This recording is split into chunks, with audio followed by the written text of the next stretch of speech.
Welcome to LOA Today.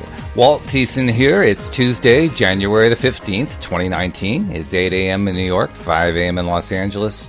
That makes it 1 p.m. in London, and Sydney, Australia is 12 midnight wherever you are in the world. Thank you for tuning in to yet another episode of LOA Today, your daily dose of happy. And the only unhappy thing today is that Cindie Chavez woke up this morning after not having slept this morning. In other words, she didn't get any sleep last night.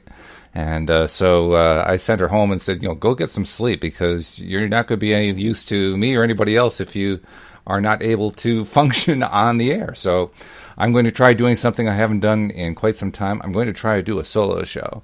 And obviously that means I want this to be a Q&A because doing a solo show for me has never been like one of my greatest joys in the world. I much more enjoy talking with one of my co-hosts, but couldn't happen today, so let's make it just you and me and everybody else who's listening to the live stream and everyone who's listening to the podcast recording as well. But I do see people tuning in, so let's get this thing started. I'm going to just talk about a couple things for a minute here. If I'm seeing hello Deidre, I see Sarita, I see Nasha. Couldn't see me on the LOA page, Nasha. Okay, I'm not sure what that was about, but it looks like you've successfully connected, so that's good. That's the most important thing. I'll talk about things for a couple minutes here, and then I'll give you a moment or two to think about questions you'd like to discuss with me. In fact, if anybody wants to come onto the Blue Jeans platform, I'll put actually I didn't put the link in, did I? Let me get the link, and I will paste that in so you guys can connect if you are feeling up to it and talk to me directly. If you're not, no big deal. We can still just do it virtually, but it occurred to me that might be a little bit of a fun thing too. So let me just hook over to that page, the LOA Today page, and let's see, where are we? Okay. While I'm going over there. So what's going on? Well, let's see. A few things have been going on. I didn't have a sleepless night. I actually had a very good night's sleep, unlike Cindie. But when I woke up at around, 4 a.m., something like that, I found myself, without even intending to, thinking about what's it going to take to get this podcast to the next level. Because we have a great audience, we have wonderful listeners and so forth. But my dream. You guys have been hearing it for months now, how I want to reach a larger audience. And that's what I was thinking about this morning. So, there are a lot of ways I could possibly go about doing it, but bottom line is I realized that there are different networks out there and so forth that I thought about reaching out to previously, back when the podcast was much smaller listenership and so forth. And there's usually money involved, meaning spending money to get on them, and they're not easy to get into and so forth. So I kind of just put it on the back burner.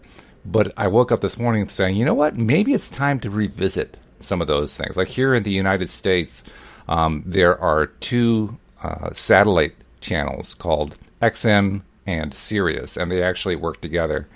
Excuse me, they're often referred to as Sirius XM. And they have all kinds of channels, usually music channels, but they do have some talk radio too.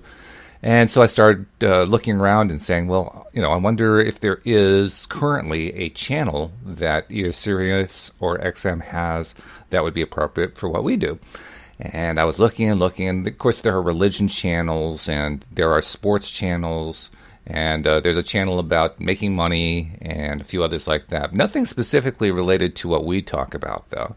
And so I'm thinking maybe one of the things I'm going to do today is fashion a way to reach out to somebody at either Sirius or XM or both, and find out what it's going to take to get a different kind of channel on for people who are interested in the law of attraction, in spiritual matters from a non-Christian perspective, or from a perspective that is more inclusive than the Christian perspective often is. And perhaps bring in some of the kinds of stuff that we talk about here on LOA Today, with Linda Armstrong and energy work and meditations and things like that. Because there are certainly a lot of people, both in the United States and around the world, who are interested in this kind of thing. So it just struck me that maybe it's time to try to get a channel like that going. I don't know what's going to be involved. I don't know what kind of reception I'm going to get. But I figure I'll talk about it here with you guys, kind of get myself into that high-flying disc, and then put it out there. And who knows? You never know what's going to come out of it until you put it out there, right? So that's my goal for the day. And I'll be spending quite a bit of time on that today. And thank you, Dee Dee and Nasha, for your good wishes and so forth. I appreciate that. Well, Walt, you are alone. You alone are more than enough. Oh, thank you, Nasha. That's really nice of you. I appreciate that. See, I know I have the best fans in the world. There's no doubt about that. So let's see. What do we talk about in terms of law of attraction? What would be a good topic? If you have any ideas, put them into the chat there, and I'll be glad to bring them up. We were going to talk about Neville Goddard today, and I had thought about should I try to do that without Cindie, but you know what? That's a show that I do with Cindie, so I figured, no, I'm not sure I really want to do it that way. I think I want to save that for when she's back tomorrow and has some sleep and is able to function properly, because it's much more fun to talk Neville with her. Plus, her knowledge of Neville is so big that I don't even want to, try to step on that toe, so to speak. So it's not going to be Neville, I don't think. I did mention yesterday that I had gotten this book out of the library, Into the Magic Shop by James R. Doty. I haven't started it yet, but it was recommended by, I think it was by Linda, one of our co-hosts recommended this book to me. This is a neurosurgeon who is kind of delving into areas that other neurosurgeons don't really delve into, that have kind of shall we say, a spiritualist or a law of attraction viewpoint that doesn't always work nicely in medical circles. And I'm looking forward to reading it. Unfortunately, I can't give you a book report because I haven't started it yet, so I can't even talk about that one. Let's see. Oh, Dee Dee loves the idea of a Sirius or an XM show. Yeah, I do too. And the only channel or show on Sirius would be awesome. No kidding. Yeah, I mean, that's not easy to get from what I'm seeing. It doesn't mean we can't do it. I mean, we know the law of attraction, but it's not the easiest thing. From what I'm seeing, it's easier if you can find a channel that you can get into that's pre-existing, so that you're essentially getting the exposure and the XM folks can see what you're like. But I don't know. I'm going to explore that and see what happens. I mean, one of the things that we talk about a lot is how you can't try to figure out how, and yet instantly, as soon as I'm looking at trying to get onto Sirius or XM radio, the first thing I think about is, well, how do I do that? I mean, you just read their websites, and the barriers are pretty big there. So clearly, the how is not a happy place to be, and yet that's where we usually start. So, okay, I have to go back to what I know about how law of attraction works and say, nope, don't worry about the hows, just worry about how you feel about it. So let me just do a few minutes on how I would feel about being on Sirius or on XM radio, or both even. And it's not a difficult feeling to reach for. It's right in reach, because it would feel great to be literally reaching millions and millions of people on a daily basis. That would be absolutely fantastic. It's mind-blowing to think. I mean, we know just how much of an impact LOA Today has made on just the people who are listening now. We get about 200 people listening per episode. During the live streaming, we usually get 5 to 10 people listening to the live stream, and especially among the live stream listeners, we've had a number of stories just in the past week to 10 days. Dee Dee, of course, with her medical situation, how she was able to avoid emergency surgery and get out of the hospital. Paula, who had been dealing with a husband who was rather negative and had lost his job and was trying to figure out how to help him get a job again, and he got a job. And the interesting part is both of them were independently scripting the idea of him getting the job, and they didn't realize that the other person was doing it. Oh, that was a lot of fun. There's Carlos, who has been getting a lot more work as an actor doing commercials in Hollywood, to the point where he can't do the show anymore, but we're very happy for him that he's getting all this work. And, of course, he's the one who commented, wow, this stuff really works. We have, let's see, who else has been, well, of course, my own and Louise's story with the medical miracle she went through on Christmas. I mean, we have all these good things happening among a small audience. Well, I think about what would happen if we're reaching, 10 times, 100 times, 1,000 times, 1,000,000 times more people than we're reaching right now? How many miraculous stories would there be then? And that just, I start to feel vibration when I think that. When I feel like, wow, all these people that we're reaching out to, and all of them having these amazing things happening in their lives, and they're talking about it, and they're calling us about it, and they're emailing us about it. Oh my God, it's almost overwhelming to think about. But it would be really, really cool to have that kind of, that level of success going on, with so many people benefiting from applying the law of attraction in their own lives. So that's what I think about when I think about LOA Today being on Sirius or XM radio. And it's an exciting prospect. Okay, so we got a couple questions here. Nasha says, can you shed light on being an empath and how it affects coming across negative people? That's a good question, Nasha. And we have talked about similar stuff in the past. My own take on that is I've always found it interesting, the concept of an empath. An empath is somebody who is very empathic, who is very sensitive, who has a sensitivity to what's going on with other people. And I often wondered, why is it that there are only some people who are empaths and others who are not? The one explanation, I think, is, well, we like to divide people up into categories. So we say, person A is more emotionally or intuitively connected than person B is, so person A is more empathic than person B is. But what I've been learning from my co-hosts, from the various life coaches that I've dealt with and so forth, that a lot of these arbitrary distinctions that we put out there about being an empath, being a psychic, being a medium, and so forth. Some people say, yes, there are some people who are mediums and other people who are not. But the best psychics, the best mediums I've ever talked with, the best life coaches have all told me everybody has the same abilities. Everybody has the ability to connect to spirit. Everybody has the ability to connect empathically. Everybody has the ability to be psychic. Everybody has the ability to be a medium. So that's what I think about when I think about your question, Nasha, about, what do you do if you're an empath? I think everybody's an empath. I think a lot of people have learned to, I guess, shut it off would be a way to describe it. Maybe play it down, but I think we're all empaths. So when it comes to dealing with negative people, I think it's something we all deal with for the very same reason, regardless of how empathic we may think that we are. An empath, another way to define an empath is somebody who has a sympathy for somebody else or for other people. So I think I would start there. Instead of saying an empath and kind of dividing people into empaths and non-empaths, I would say, let's talk about it in terms of, what do you do when you are feeling sympathetic about other people, but other people behave in a negative way?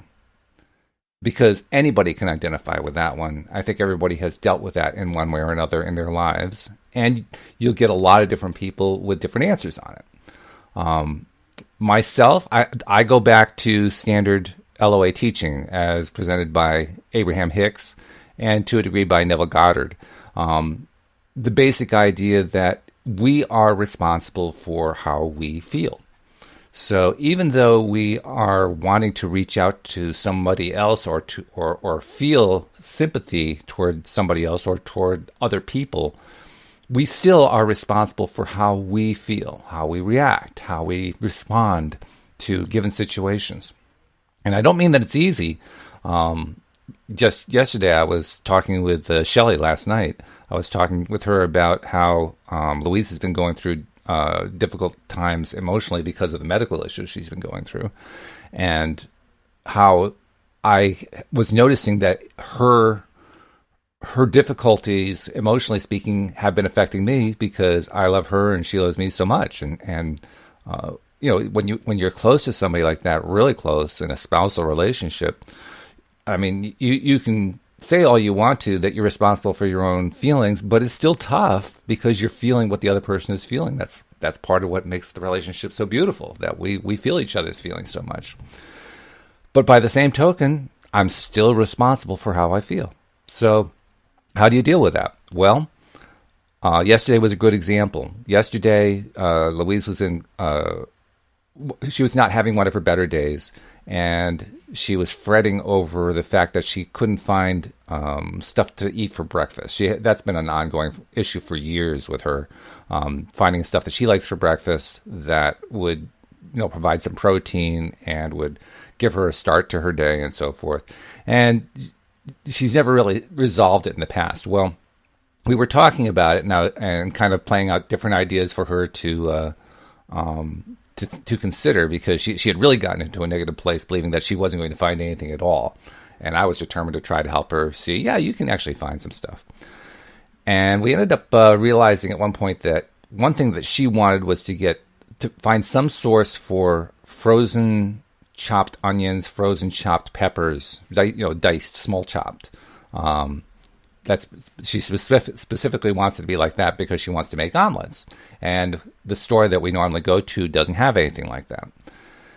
And so first I was trying to encourage her, well, why don't we look at other stores? And she was dismissing that. She was kind of feeling pissy about it and so forth. So I just did some search myself, and I found a store that actually has both of those items. And it's about 5 miles away from us, so it's not real far away. Well, I told that to her, and she perked up just a little bit. And, that perking up just a little bit gave me a feeling of, oh, okay, I am not responsible for how she feels, but I am receptive to how she feels.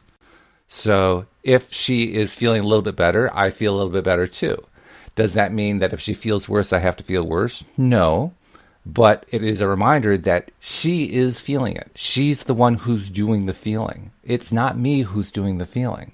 I'm simply responding to what she's feeling, right? That's what being an empath is. It's responding to what somebody else is feeling. Well, that means I get to decide when I'm going to respond and when I'm not going to respond. And when I understood that gave me the ability to kind of not separate, but to differentiate between what she's feeling and what I'm feeling. And from that point on, it made it easier for me to remember the stuff that we know works. Like, we know that one of the best things you can do, in fact, Dee Dee, this is what we did with you. When Nasha let us know that you were in the hospital and you needed help, Cindie led us in a session of just imagining you being in a very happy and healthy place. Not stuck in a hospital, not facing emergency surgery, but just happy and healthy and living your normal life and joining us on the podcast and typing your questions in. And that's what we were all envisioning together. That was the way we sent the energy to you. Well, you can do the same thing with a spouse, or you can do it with a family member. You can even do it with a family member or a friend or a spouse, somebody you're close to, who isn't treating you well. You can do it with somebody who's in a really bad mood. You can do it with somebody who is stuck in a negative vortex. You can do it with anybody. And when you do that, you actively send them the same kind of energy that we were sending to you, Dee Dee. So I started doing that with Louise. After I had noticed that I don't have to respond to whenever she's feeling negative, but I can respond when she's feeling positive. And I can be selective about when I'm going to be empathetic and when I'm not going to be empathetic. Then my next step was, okay, that's an empowering place for me. Next step is I'm just going to hold Louise in that highest possible light. I'm just going to say to myself, Louise is, and this is what I did. Louise is now feeling really, really good. I was imagining this. This is my new story that I was telling for Louise in my own head. She's feeling really, really good. She's feeling healthy. She's feeling energized. And she's feeling optimistic. Now, bear in mind, as I'm saying all this, she's sitting across the room from me with this dour look on her face. I refused to look at it. I simply turned my attention away. If I had to, I would have closed my eyes, but I didn't have to do that. And thought to myself, no, she's in a happy place. She's in a really good feeling place. And you know what? It was so amazing. Within seconds of that, I don't remember what the exact comment was, but within seconds of that, she made some sort of comment about how she was going to get up and do something that was positive and constructive. And her face had changed. The countenance on her face had changed. I tell you, it wasn't more than 5 minutes. It was probably a minute or two when that change happened. And I was blown away. Like, whoa, I mean, we don't normally expect that kind of response, right? We normally expect there's some kind of delay, but it was really, really quick. And it was a reminder to me, I need to do that more often. I need to spend more time and energy where Louise is concerned, focusing on her being in her happy, healthy place. Because if I do, I will be helping her to get into that happy, healthy place. So that's my long-winded answer to you, Nasha. If you're dealing with somebody who is in a negative kind of person and you're empathic, take advantage. Understand that your empathic ability doesn't mean that you have to fall down into the negative space with them. You get to choose when you're going to emotionally reach out and when you're not going to emotionally reach out, and take advantage of that knowledge to deliberately put that person into a high-flying place in your own mind. And then watch what happens. Now, I wouldn't expect huge changes immediately. I would expect to look for small improvements, surprising improvements, like little shifts in behavior that are seemingly inexplicable. Like why did they just change their behavior there all of a sudden in that small way? But look for that kind of thing. And as you look for it and as you see it happen more often, you're going to start to realize just how much of a positive impact you have on somebody else. Now, you can't fix them. We should remember that. You can't fix them. But you can empower them. And that's really putting your empathic powers to the best use, I think. So that's my answer to you. Hopefully you find that to be useful. I see a comment you added. You said it's like you feel their pain. It's like it takes out every bit of energy. The feeling gets so intense. How is one responsible for feeling so deeply? We are empaths in some levels, but when others' pain take a toll on us, how can an empath choose how to feel when it comes naturally so intensely? How can an extreme empath apply? Well, I think that was what I was just saying. You recognize that you can choose when you're going to reach out empathically and when you're not going to. You get to decide that. Being an empath is not a prison sentence. It's not a sentence that says you must always reach out to somebody regardless of how they're feeling. You must always feel what they're feeling regardless of what they're feeling. That's not what being an empath is. That's being more codependent, actually. Being an empath means you have the ability to reach out, not that you have to reach out. So be selective about it.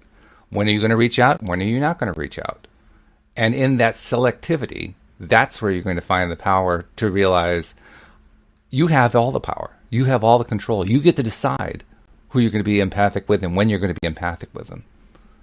And once you realize that, then it's going to be so much easier for you to do like I did with Louise, which was to hold that person in that high-flying place, that really good-feeling place, and then watch all the different little changes that happen unwittingly to that person. I mean, they don't even realize what you're doing.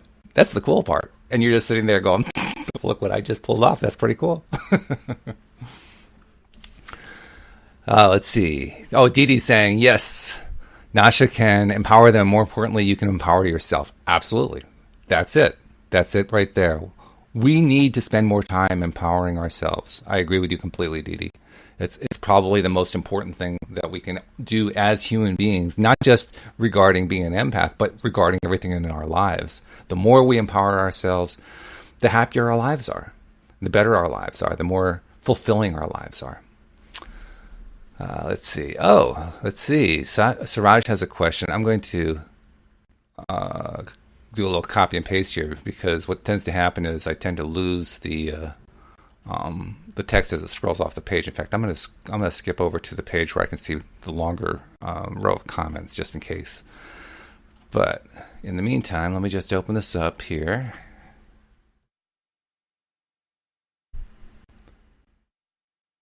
And okay.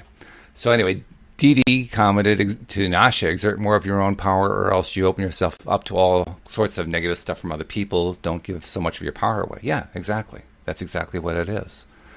And Siraj's question, actually, I guess it's a question. He says, I have a very important presentation this week in front of 500 people on stage. Congratulations! Way to go, Siraj. That's fabulous.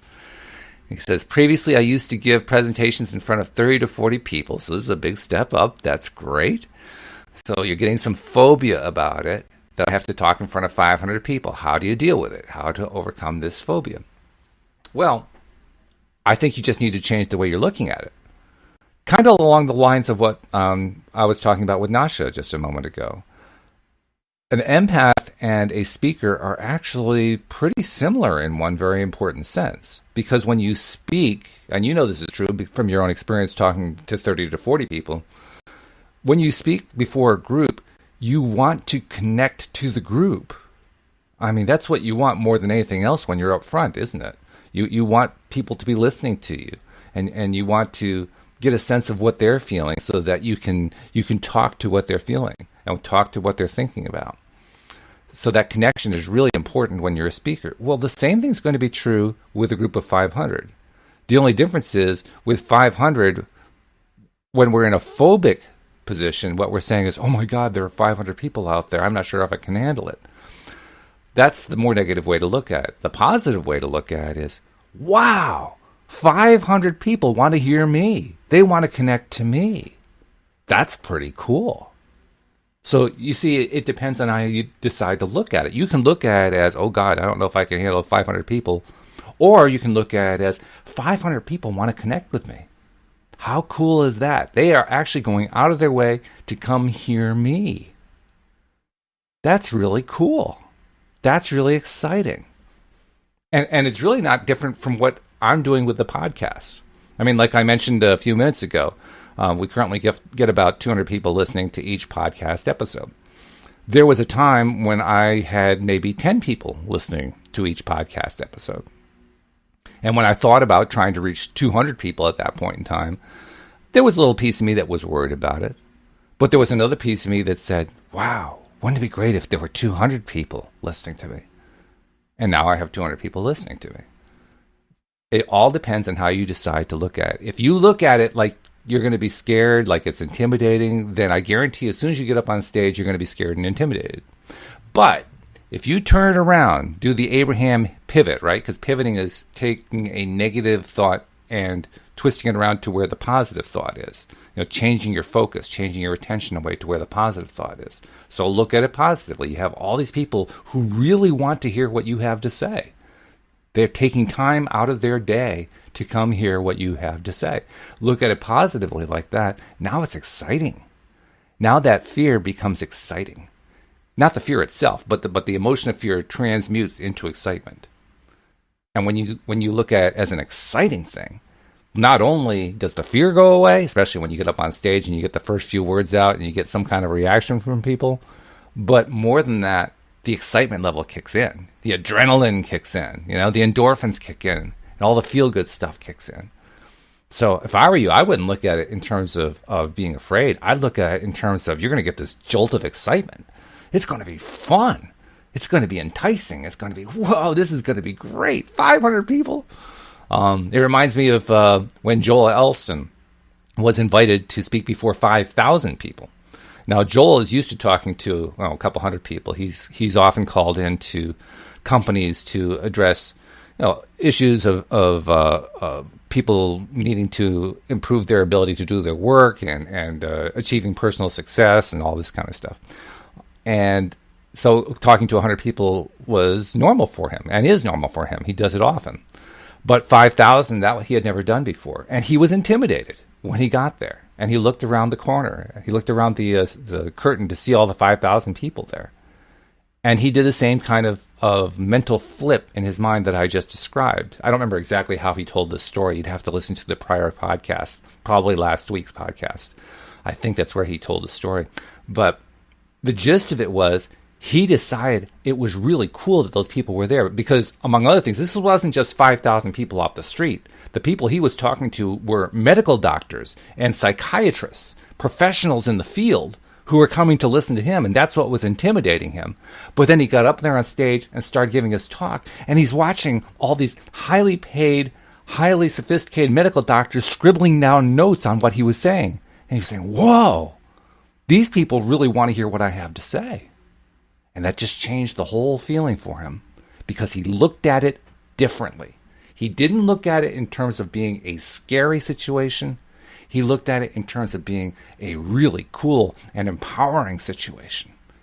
The same situation. It's the exact same situation. It's just how does he decide to look at it? And of course, when he switched it over like that, it became a very successful talk that he gave. So that's my advice to you. Don't treat it like, oh God, 500 people. I don't know if I can handle that. Treat it like 500 people who come to hear me? Whoa, how cool is that? Treat it that way in your mind. And then when you get up on that stage, it's going to be so much easier. In fact, you're going to find it's going to be the most fun you've had giving a talk in your life. That's what it's going to be like. So hopefully that helps. Let's see. Oh, good. Yes, he says getting positive about it. Yes, absolutely. Right. And he says the adrenaline is now rushing throughout his body. Excellent, Siraj. Excellent, excellent. Excellent. Love that. All right. And Dee Dee's saying, yes, I love the perspective. 500 people are coming to hear you, Siraj. How awesome is that? It is. It's really awesome. I mean, how often does that happen? I remember the first time I gave a talk to, I think it was about 125 people. And I felt that feeling going up on stage. You know, the feeling of, oh God, I have to be on. I have to make these people happy, or I have to make them smile, or I have to make them applaud or whatever. And then I remembered, no, I don't. That's not my job. My job is just to go up there and present what I have to present. And what I have to present is good enough, and not worry about the response. I mean, even if they're just silent at the end, even if there's no applause, I just did what I knew to do. And, you know, if they're not reacting right, okay, I'll walk off and I'll go away. No problem. But I'm not going to fall into that place of, oh God, I wonder what do I do if they don't like me? I'm not going to go into that place, because there's no way to win in that place. The only way to win is to go in and feeling how cool it is that those 125 people came to hear me. And you know what? That talk that I gave to those 125 people, it was magical. And did I do anything different? No. It was the same kind of talk I would have given to 5 people sitting around the table. But they loved it. They ate it up. I'm trying to think what the topic was. Oh, I know what it was. I've mentioned before that school that Louise and I helped to open back in 2002. And this talk I gave in 2002 just before we opened that school. And I gave it to a bunch of people who would have been very skeptical about a school like that, because it was a very alternative school, one where the kids are in complete control of their day. And the people I was talking to would not necessarily be receptive to that. So I was a little scared about that. I got up and I gave my talk. And when I was done, I almost got a standing ovation. People were coming up to me afterwards saying, did kids really take control of their day? You mean that actually did work? I mean, they were so excited by the idea that I had put out there, that this new concept about education, that you don't have to have a teacher at the front of the room who's directing the kids with every single step of what they do throughout the day, that the kids can actually follow their own paths and learn better than that situation. That was mind-blowing to them. That was just blowing their circuits. And they were so excited. I had a whole group of people after the talk surrounding me, peppering me with questions. They were so intrigued by it. Did I expect that? Hell no. I didn't know what to expect. But it just goes to prove my fears were completely groundless. The fears that I had before I went up on stage were completely groundless. They were not grounded in reality at all. And I didn't even have to change the reality. I didn't have to create a new reality. This was not a deliberate creation situation. These people were just ready. I didn't know it. They were just ready. Now, if I had gone up there on stage with that fear mentality, that probably would have ended the whole thing. That would probably have been a disastrous talk. But because I went up there with the idea of, you know what, this is what I am, this is what I think, it's up to them what they decide. That alone made it possible for them to give me this euphoric response. So, anytime that you're talking to a group of people, get excited about it. Because what's really happening is those group of people are wanting to hear from you. That's pretty cool. So, let's see. Oh, now he's really excited. All right. Yeah, way to go, Siraj. That's excellent. That is excellent. And I see my friend Dave Pilon has joined. Hello, Dave. Hope you're doing well. And Jason has joined. A few other people have joined. This is great. So I'm going to scroll back here and see if there are any other questions that I might have overlooked. I'm not seeing anything else. So if you have a question, type it into the chat and I'll be glad to address it. Meantime, let's see. What else can we talk about?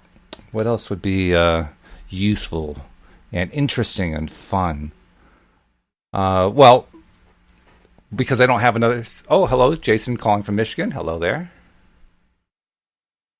Oh, I like Nasha's comment. I'm going to read Nasha's comment. She was responding to what we were just talking about there. So hang on a second. I'm going to paste this over here. So she says exactly 5,000 or 505 or 5. Our confidence and belief in ourselves should be there. And she says, trust me, rather than thinking about so many people can make a person nervous. I remember I had to go when I was politically being introduced. So you gave a political talk. I had zero experience. And for the first 5 minutes, people were loud. And when I could talk passionately about what I was talking, it was a huge success. And this was about 11 years ago. So, okay. Yeah. So not, and politics, that's not an easy one. I have given political talks. In fact, the talk that I gave about the school was to a political group. It was a group of people that was organized specifically about politics. So I was really kind of walking into the lion's den there. But even in a political situation, you can still get the kind of result you're looking for, the kind of success you're looking for, just by focusing on the positive side. I would even say especially in a political situation. And I say that because politics is divisive. It's incredibly divisive. We all know that. We all know how polemic it gets, how people just kind of fall into one of two camps, and the two camps, basically their only goal is to defeat the other camp. They almost lose sight of their perspective of why they're political in the first place. And that's a toxic kind of environment. Funny thing is, if you go into an environment like that and you go in with the positive belief that people want to hear what you have to say, the most political people in the world will forget that they're political for a moment. Which is really a strange thing, but that's what happens. They forget that they're political. They forget that they're angry about issue X, whatever issue X is. They forget that they're activists, or that they're all riled up about something, and they do it for the span of time that you're talking about your thing in a positive way. I never cease to be amazed by that. I also never cease to be amazed by the fact that if you get somebody who's trying to... Have you ever had somebody come up to you and they're trying to convince you of something? They're trying to talk you into their political viewpoint on whatever it is. And you're not interested in hearing anything like that because you're not thinking politically at the moment. But they're haranguing you about it. Well, I found a really cool trick with somebody like that. When somebody's politically haranguing me, and I feel, at least most often, I'll just walk away from it. I'll just turn and walk away because I don't want to deal with it. But if I'm feeling at least a little bit engaging, I'll say to them, I got a question for you. I understand what you've been saying, and actually, most often I don't. I've been totally tuned out to what they're saying, so I really haven't listened. But I'll say that anyway, just to help them feel like they're being heard.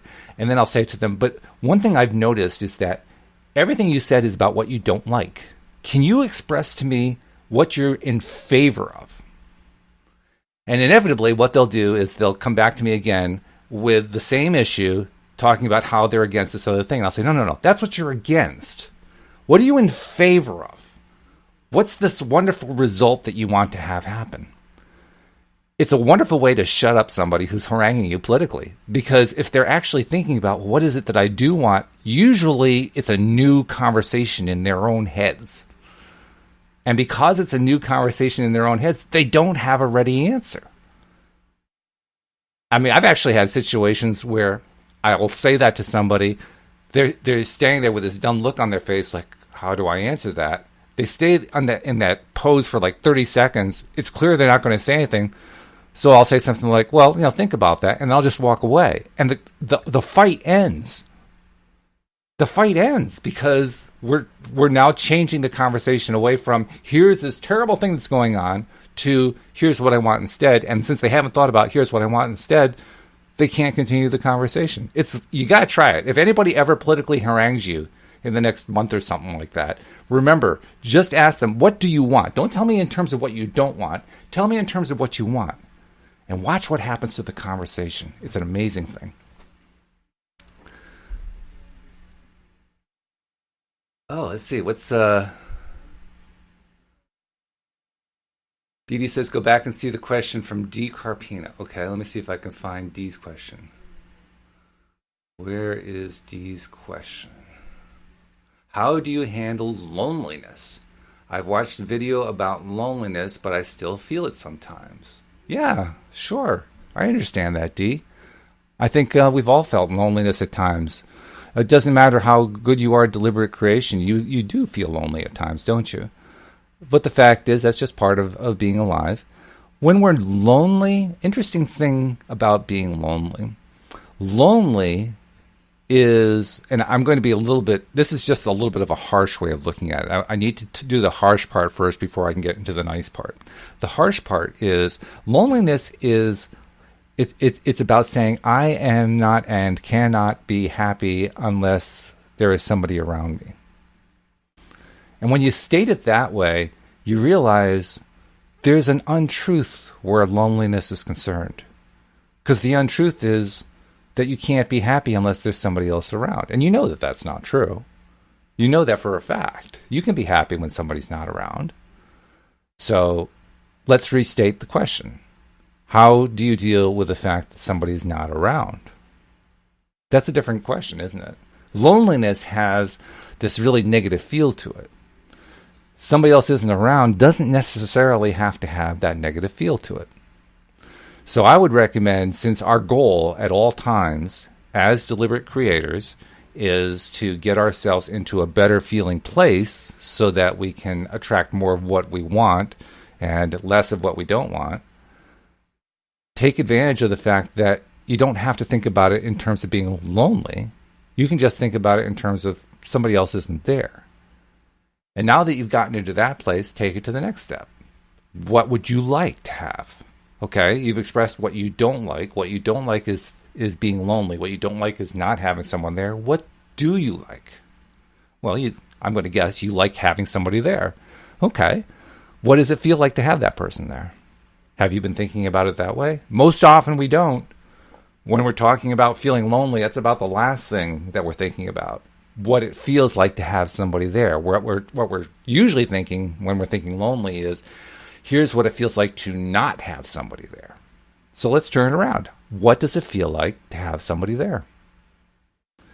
And presumably that person who you want to have there is somebody who you love, who you care about, who loves you, who cares about you. And you can even make a list of the various characteristics of that person or that group of people. It might not be just one person. It could be a group of people. It could be many people.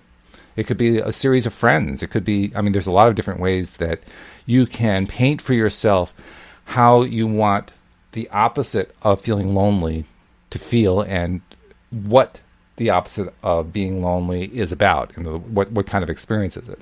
It can be one person, it could be many people. It just depends on how you decide you want to paint it. The important thing, though, is paint the scene in your mind of what you want. You don't want loneliness. What you want is a person or a group of people that have these characteristics. You can even write them out. It's actually a good idea to write them out. Write out, here are all the characteristics of the people that I want to be with, that I want to spend time with, that I want to enjoy life with. And the more that you spend on that exercise and on getting excited about having that person or that group of people in your life, the more you're going to attract more of those people into your life, and the less often you're going to say to yourself, I'm feeling so lonely. Because when you draw them into your life, you're not going to be lonely anymore. Right? So that's my answer. Change the way you're thinking about it.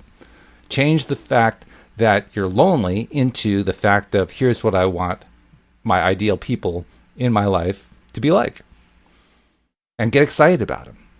Oh boy, did I include that part about the feeling part? I don't know if I did, so I'm going to reiterate it here. Get that feeling going about what it's like to have those people in your life. And how do you build a feeling? You do it by thinking about it continuously. You just work on, what's it like to have that person in my life or that group of people in my life? What does that feel like? What do we talk about? What do we do? Do we do things together? What kinds of activities do we engage in? Are we working together? Are we playing together? What are we doing? Create the scenes. Create the mental images in your mind. Play it out in your mind. Imagine what it's like in your mind. And the more you do that, the more you draw them into you. The more that you draw them into your life. And this is the best part. When you do that consistently, all of a sudden people start popping in. And there's no better way to describe it. In situations that just seem impossible, all of a sudden people appear.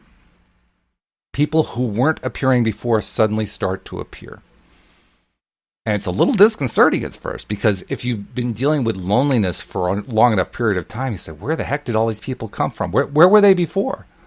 I recall a situation, I've told this story before, how Louise and I, on Christmas Eve about 2 or 3 years ago, were shopping in our local supermarket. And the supermarket was jammed, absolutely jammed. I mean, it was shopping cart to shopping cart. That's how heavily packed the store was. You could barely move down the aisles. And it was a situation where most often you get enough people packed in like that, and they're not going to be real happy with each other, and it's going to be pushing and jostling. No, that's not what happened at all. It was Christmas Eve.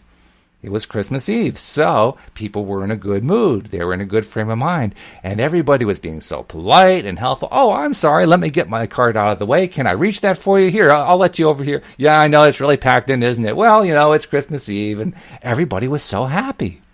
I couldn't believe it. I said, where were these people the rest of the year? We shop in this store throughout the entire year. I've never seen this many people happy in one place at one time, let alone all packed together. But there they were. And the reason I tell you that story is leading up to that day, leading up to that shopping experience, I remember Louise and I had been talking about, wouldn't it be great to have a happier world to live in? I don't remember the exact conversation, but the gist of it was, wouldn't it be great if we just lived in a world where there were more happy people? And then all of a sudden, within a day, we were in a store packed with happy people. That's what I mean when I say they just appear out of nowhere. And it's amazing. And it's a little bit disconcerting, like, whoa, where did all these people come from that are so happy? But that is the kind of thing that happens. So be very precise about what it is that you want from the people that you want to have in your life. And if you do that and you stick with that thought process consistently, you will have all kinds of really cool people coming into your life. And loneliness will disappear entirely. I promise you. It really will. Oh, Dave has an interesting comment about loneliness, too. I'm going to bring that one over. So give me a second here. He says, loneliness does come from within, but still has to do with certain people not being with you and having your happiness dependent on them. That last bit there, having your happiness dependent on them, that's the key point. I agree with you about that, Dave.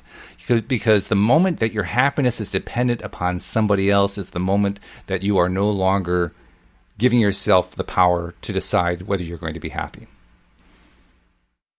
It's really worth thinking about. Do you really want to give up that power by saying your happiness is dependent on someone else? The clinical word for that is codependence. Codependence is, I can't be happy unless somebody else makes me happy. I had a conversation with a young lady on Facebook the other day. She said she wanted to get her ex back. It was one of those many posts about somebody who wants to get their ex back. And she says, I can't live without him. And as soon as I saw that phrase, I knew exactly what was going on. I can't live without him. I am powerless to be happy unless he is in my life. And by the way, interesting thing that came out in the course of my conversation with her is that he had cheated on her. Now think about that. This guy had cheated on her, but she can't be happy without him being in her life. I mean, that's pretty strange. Well, that's what happens with a codependent personality. Codependent people have forgotten their own power. They have forgotten their own ability to decide whether they're going to be happy or unhappy in any given situation. And they have instead given up to default response, whether they're going to be happy. And that default response is dependent upon whether somebody who cheated on them makes them happy. I mean, that's a lose situation, no matter how you look at that. Whereas, and this is what I urged her to do, I asked her to say, what do you want instead? She wanted it in terms of getting him back. So I started with, okay, what do you want him to do instead? And I let her describe it a little bit. And I said, okay, now that's great. Now, what do you want to do instead in order to feel better? And that kind of stymied her for a bit because she was so used to the idea that her happiness was dependent on someone else. But eventually she started to get it. And then she started piecing together her own sense of what it would be like to have a good relationship with a guy. And after she had done that for a few minutes, I said to her, now when you say you want him back, I suggest adding or someone better. So I want him back or someone better, to kind of begin the shift away from I'm so dependent on this philanderer for my happiness, and get into I deserve somebody better than a philanderer. Baby steps. But you take these baby steps to move yourself into a better feeling place. So I agree with you, Dave. I mean, it's really, really important to recognize that your happiness is not dependent on somebody else. That's critically important. Well, let's see. We got about 7 minutes left or something like that. Do I have any other questions in here? How do I remove limited beliefs, asks Jason. Interesting thing, Jason. It's a good question. How do you remove limited beliefs? You don't try to go after limited beliefs. Not directly, anyway. It's one of the things that I learned from my co-hosts, particularly from Wendy Dillard, who used to do the show with me, and from Cindie Chavez. They both pointed out that you don't want to go looking for limited beliefs, because if you do, all you're going to find is limited beliefs. But what you can do is, as you're going through life and you run into some sort of a roadblock or whatever, some sort of resistance point, and you recognize that there is a limiting belief involved in that resistance point, that is a good time to decide how to move past that limiting belief. So you don't go looking for limiting beliefs, you wait for them to pop up. And once one has popped up, then you ask yourself some questions about that limiting belief. Well, what is it? What's the nature of the belief? Where's the limitation that I've placed? And you kind of play with it for a little bit. And then you also ask yourself, what would be the unlimiting belief? What would be the belief that I can change to that would help me get away from the limitations I've imposed upon myself with this limiting belief? So that's kind of an abstract way of describing it. Let me see if I can think of a more precise example. So, well, let's talk about it in terms of that young lady who was trying to attract her ex back. One of her many limiting beliefs was that the only way she could be happy is to be involved with a philanderer, with somebody who was going to cheat on her, which is a pretty limiting belief. What she needed to change to in that particular instance was the belief that she could be involved with somebody who would be true to her. That was a new concept. Up until then, she was convinced that the only way she could be happy would be to attract back the guy who had cheated on her. The idea that she could attract somebody who wouldn't cheat on her and that it didn't have to be that guy was a brand new idea to her.